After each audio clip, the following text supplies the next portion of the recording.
Over the next few minutes, we will take you through the installation procedure for Chesterton 1622 into a new valve. This procedure would also apply when performing field repacks. Here are the component parts and the tools required for the installation. First, remove the cotter pin from the eye bolt. Remove the old nut and eye bolt, replace with new nut and eye bolt provided as part of the kit. Open the valve to back seat to allow for inspection of the stem and to prevent foreign materials from being dropped into the valve during the unpacking process. Use a clamp if available or wire to hold the gland flange and gland in an elevated position. Remove the existing packing, taking care not to damage the stem with the packing puller. Damage to the valve stem will create a leak path, allowing emissions to leak to atmosphere.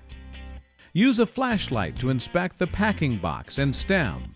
Be sure to remove all the old packing before proceeding.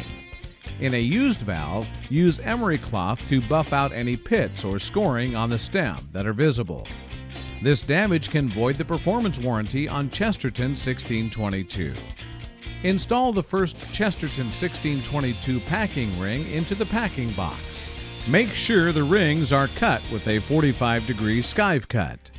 Carefully insert the packing ring into the packing box, ensuring the 1622 is completely around the valve stem. It is acceptable to use the gland flange to compress the ring into the packing box. You can also use a tamping tool to compress the individual packing rings. Once the ring is in the packing box, note where the split is in the ring, as you will stagger the splits in the rings 180 degrees. Insert a second ring of 1622, ensuring the split is 180 degrees from the split in the first ring. Repeat this process until 5 rings of 1622 are installed. A good procedure is to stagger the overlaps as follows.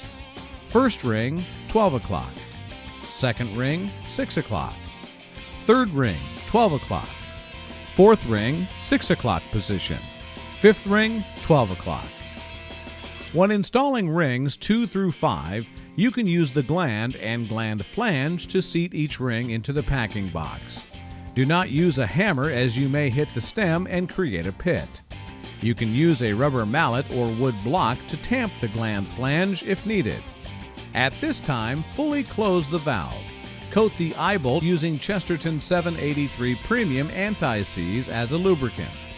Remove the gland flange nuts and install the spring assembly on each bolt. The assemblies will be installed in the sequence packaged. Using the correct size combination wrench, tighten the nuts on each eye bolt. Alternate between the nuts as you tighten them. Tighten them until the top washer is flush with the top of the spring housing. Fully open and close the valve 5 times. You will notice the top spring washer has moved up slightly. Use the wrench to tighten each nut so the top washer is once again flush with the top of the spring housing. Your valve is now tightly sealed and ready to put into service.